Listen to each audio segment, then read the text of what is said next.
निष्काम करोगे तब तक, हाँ तब तक, निष्काम करोगे तब तक, हाँ तब तक, मेरी बाबा से सीख रहेगी तब तक, हाँ तब तक, मेरी बाबा से सीख रहेगी हाँ तब तक, फिर से कहो करके रहो, अच्छा लगता है बाबा का हर सत्संग, हमें अच्छा लगता है बाबा हमारे हैं, हमें जान से प्यारे हैं बाबा हमारे हैं, हमें जान से प्यारे हैं। जय करा शीरा वाली दा और साचे दरबार की जय, गोदरी वाले घनश्याम की जय। बहुत अच्छी डांस करी है ना, आंटी को देख के ये याद आ जाता है बाबा हमारे हैं, हमें जान से प्यारे हैं। हाँ राइट राइट। हुआ ऐसे था कि जब इंडिया और पाकिस्तान पार्टीशन हो रहा था तो बहुत से लोग थे जो शिप के जरिए यहाँ पर इंडिया आ रहे थे। तो बाबा हरदास राम क्या करते थे, एक फैमिली को वहाँ पर छोड़ने जाते थे। एक फैमिली की बहुत रो रहे थे क्योंकि सब काफी उनके पास प्रॉपर्टी वगैरह थी, तो उन्होंने वो सब प्रॉपर्टी वगैरह वहाँ पर छोड़ दी थी। तो उनके आंखों में बहुत आंसू थे लेकिन बाबा को कुछ बोल नहीं रहे थे। बहुत दुख हो रहा था कि सब कुछ हम यहाँ पर छोड़ के जा रहे हैं, थोड़े से गहने पैसे हम लेके जा रहे हैं, कपड़े वगैरह लेकर आ रहे हैं। और उनको ये भी टेंशन हो रहा था कि यहाँ आके क्या काम करेंगे। आज भी देखो हम एक शहर से दूसरे शहर जाते हैं तो कितना टेंशन होता है कि वहाँ पर कैसे रहेंगे, कैसे वहाँ हमारा गुजारा होगा। ये तो देश छोड़ के आ रहे थे। तो बाबा ने उनके मन की बात समझ ली। बाबा ने समुद्र में से एक लोटा निकाला और उन सबको कहा कि जल पी लो आप सब। तो उन सब ने थोड़ा थोड़ा जल पिया और आधा लोटा बाबा को रिटर्न कर दिया। बाबा ने क्या किया, वो जो बचा हुआ जल था उन्होंने फिर से उसको समुद्र में डाल दिया। वो खारा पानी था, समुद्र का खारा पानी था। हुआ ऐसे कई बरस हो गए। उसके बाद बाबा हर एक से मिलने जाते थे। जैसे माता पिता किसी बच्चों के पास जाते हैं, किसी ने एड्रेस नहीं भी दिया था तो भी बाबा वहाँ पर उनके घर पहुँच जाते थे। तो बाबा इनके यहाँ भी पहुँच गए। ये लोग जाते रहे थे कोलकाता में। उन्होंने खुद ये बात बताई है कि हम सब जहाज पे थे, हम सब रो रहे थे, बाबा ने हम सबको जल पिलाया था। और बहुत साल के बाद बाबा हम सबसे मिलने आए थे। बाबा पूछ रहे थे बताओ हाल क्या है। बाबा को ये लोग कहते हैं कि बाबा अगर पाकिस्तान में हम लोग लखपति थे तो यहाँ आकर क्या बन गए हैं, करोड़पति बन गए हैं। बोलो गोदरी वाले घनश्याम की जय। तो बाबा देखिए आगे क्या कहते हैं, कहते हैं भाई अभी तो आप लोगों ने आधा ही लोटा पिया था, अगर वो जल आप लोग पूरा पी लेते तो आप अरबपति बन जाते थे।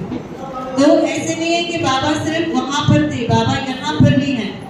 बाबा यहाँ पर भी हर एक मंदिर में, हर एक गुरुद्वारे में बाबा का अमृत जो है वो बट रहा है। किसके रूप में, सत्संग के रूप में, वाणी के रूप में, भजन के रूप में। हम जितनी देर मंदिर में बैठे रहते हैं, हम जितना ये वाणी सुनते हैं, कथाएं सुनते हैं, या अगर कुछ पढ़ रहे हैं, दूसरा कुछ सुखमनी साहब पढ़ रहे हैं, ग्रंथ पढ़ रहे हैं, अगर हम वो सुन रहे हैं मतलब हम क्या पी रहे हैं, अमृत पी रहे हैं।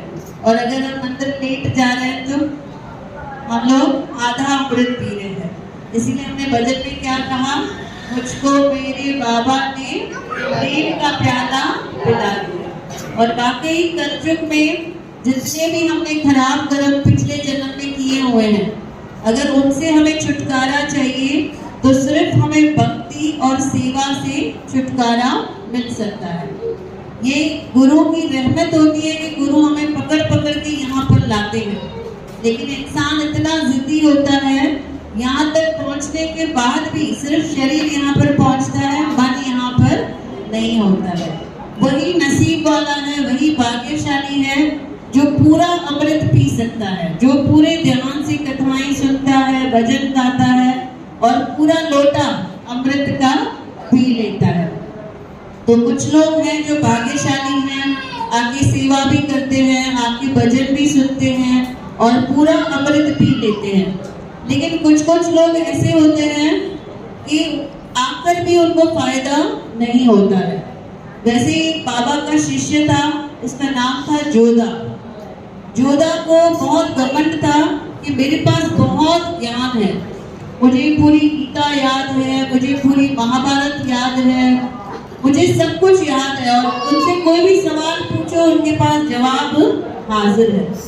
तो जब भी वो मंदिर में जाते थे, अगर कोई कुछ कथा बता रहा है, इनको लगता था है ये क्या बता रहा है, इससे अच्छा तो मुझे आता है। या अगर भजन चल रहा है वो ध्यान नहीं देंगे, अगर सेवा चल रही है तो ये सेवा नहीं करेंगे, मैं इनके साथ सेवा करूं, मैं इतने अच्छे ऊंचे पद का हूँ और ये इतने छोटी अवस्था के लोग हैं, छोटी जाति के लोग हैं, मैं इनके साथ कैसे बैठ के सेवा करूं। तो एक दिन गुरु उसको बुलाते हैं कि भाई तुम मंदिर तक तो पहुंच जाते हो लेकिन तुम कुछ फायदा उठा नहीं सकते, तुम्हारे अंदर बहुत अहंकार भरा हुआ है। तो जिस दिन उसने ये शब्द सुने गुरु के, गुरु ने उसे कहा कि तुम डेली मंदिर आते जाओ और देखो यहाँ पे कैसे लोग सेवा कर रहे हैं। तो इस जोधा ने मंदिर आना शुरू कर दिया और मंदिर में उसने क्या देखा कि करोड़पति लोग भी आ रहे हैं लेकिन सर झुकाकर आ रहे हैं, करोड़पति लोग भी आ रहे हैं या बड़ी बड़ी पोस्ट के लोग, कोई मिनिस्टर है ना, कोई मुख्यमंत्री है, कोई कुछ है, कोई कुछ है, कोई बड़ा डॉक्टर है, कोई बड़ा सेलिब्रिटी है, वो लोग भी मंदिर में आ रहे हैं। तो कैसे आ रहे हैं? सर झुकाकर आ रहे हैं, आकर सेवा कर रहे हैं, आके सिमरन कर रहे हैं, आकर भक्ति कर रहे हैं। तो इसका मन पिघल गया। इसने बोला गुरु अब मैं समझ गया आप मुझे क्या समझाना चाहते हो, आज से आप ही मुझे कुछ सेवा दे दो। गुरु ने कहा कि मैं तुम्हें खाना बनाने की सेवा देता।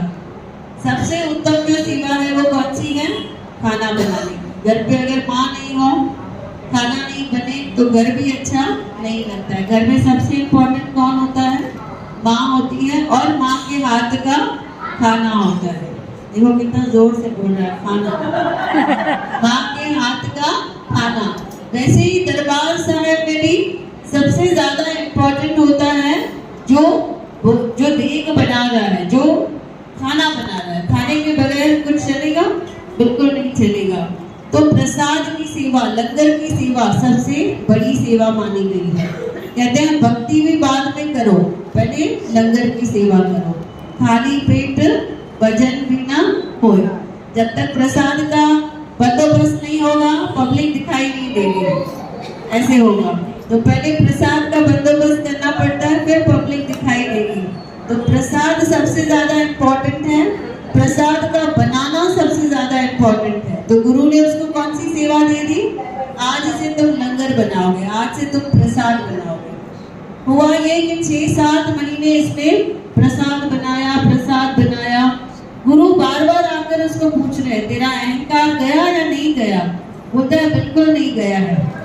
मैं जब भी प्रसाद बनाता हूँ बार बार यही ख्याल आता है कि अरे ये तो छोटी जाति के लोग हैं, मैं तो इतनी बड़ा, मैं इतना ब्राह्मण हूँ, मैं तो इतना ज्ञानी हूँ, मेरे पास इतना नॉलेज है, मैं ये सब क्या कर रहा हूँ।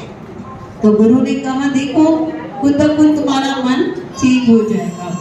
ऐसे 1-2 साल बीत गए और गुरु ने फिर आके उससे पूछा बेटा अभी बताओ जोधा तुम्हारा अहंकार गया? बोलता है पूरा का पूरा अहंकार चला गया। पूछता है क्या किया तुमने? कहता है ये ख्याल आता था बार बार मन में कि मैं सबसे श्रेष्ठ हूँ, मैं क्यों इनके साथ बैठ के खाना बना रहा हूँ, खाना खा रहा हूँ, खाना बांट रहा हूँ। तो अपने मन को झुकाने के लिए मैंने क्या किया, मैंने इनके साथ खाना खाना बंद कर दिया। सब जो जनता आती थी, प्रजा आती थी, जो भी सेवादारी आते थे मंदिर में, जो वो बचा कर जाते थे खाना, वो मैं जमा करता था। जो भी सबका जूठन होता था वो जूठन मैं जमा करता था। और वो जूठन मैं रात को बैठ के आराम से खाता था। और जूठन खाते खाते मैं खुद को क्या बोलता था, अरे मैं तो जूठन खा रहा हूँ, मेरी औकात ही क्या है, मैं तो इनकी, जिनको मैं तुच्छ जाति का बोल रहा था, इनका ही मैं जूठन खा रहा हूँ, तो मैं इनसे भी क्या हो गया, छोटा हो गया। तो सबसे कठिन है मन को झुकाना, लेकिन इसने क्या किया, इसने तरकीब निकाल दी। वैसे ही हम सबको तरकीब निकालनी है। कभी भी मंदिर में आकर कोई भी चीज का गुमान नहीं करना है। जिस चीज पे गुमान करेंगे भगवान वही चीज हमसे ले लेता है और बाद में हम पछताएंगे। इससे कभी भी ये चीजें याद मत करो कि यहाँ पर आए और आकर बताया मेरे पास ये है, मेरे पास ये है, मेरे पास ये है, सब भूल कर आना है। सब किसका है, सब उसका है, उसने दिया है। कभी भी किसी भी चीज का घमंड करके नहीं आना है। कभी भी किसी चीज का अहंकार करके अपने सामने वाले से, जो भी मंदिर में मिल रहे हैं, कभी किसी से गुस्से में, अहंकार में किसी से बात नहीं करना है। कोई अपने से बड़ा कुछ बोले भी तो उसको पलट कर जवाब नहीं देना। अहंकार गुरु के घर पे बिल्कुल नहीं करना है। जोधा ने क्या किया, जूठन खा के उसने अपने मन को नीचे कर दिया, कंट्रोल कर दिया। वही चीज हम सबको करनी है। रोज धीरे धीरे थोड़ा थोड़ा थोड़ा अपने मन को क्या करना है, झुकाना है। जितना हम मन को झुकाएंगे उतना पाएंगे। जैसे बकेट है ना, पानी की बकेट होती है। अगर वो बकेट बोलेगी कि मैं झुकने वाली नहीं हूँ, कुएं के अंदर नहीं जाने वाली हूँ, तो भर के निकलेगी क्या, नहीं, खाली की खाली रह जाएगी। अगर हम सब भी चाहते हैं कि हमारे अंदर भी ज्ञान बढ़े, तो पहले हमें क्या निकालना है, अहंकार को निकालना है, बकेट को खाली करना है। बोलो बाबा हरदास राम, बोलो अमर लाल की जय।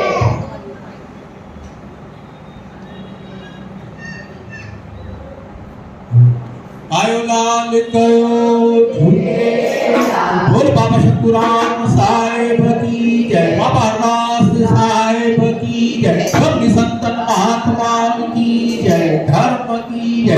लाल जा झांकी चौ झूले, गावन नावे परन पथ पावे, अमर जिंदा हो लखी लाल जिंदा, तेरा से बिना मर दुख घटी है, सुख करी के अमर तेरी याद, सचा तेरी याद,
झूले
ओ झूले झूले लाल आयो आयो लाल ले आयो लाल झूले लाल ले सनिया वालो आराने वालो ले सनिया वालो ले खड़े वालो ले घोड़े वालो ले कुत्ता वालो ले तीर वालो ले तीर वालो ले भाइयों वालो ले साड़ियों वालो ले साथ वालो ले साथ वालो ले कारन वालो ले पकड़ वालो ले पकड़ी को ले सुखड़ी को आज बुझाई को बुरान बुझाई को अरे के बुझाई को ले आयो लाल ले झूले लाल ले सनिया वालो आराने वालो ले झुमका वालो ले खड़े वालो ले घोड़े वालो ले कुत्ता वालो ले पकड़ वालो ले पकड़ वालो ले रोइया वालो ले सत्त वालो ले हिंद वालो ले हिंद वालो ले सिद्ध प्यारो ले सिद्ध वालो कल्याण वालो ले प्रिय वालो सखी दुनिया वालो ले आयो लाल ले झूले लाल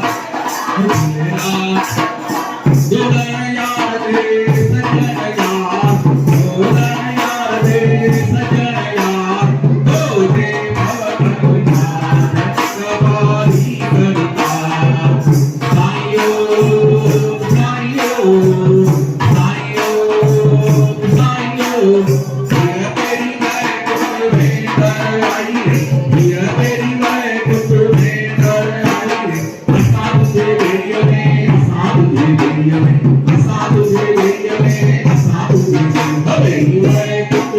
हवेली मैं कुछ बोलो अमर लाल की जय जय जय बोलो अमर लाल बोलो अमर लाल बोलो आयो लाल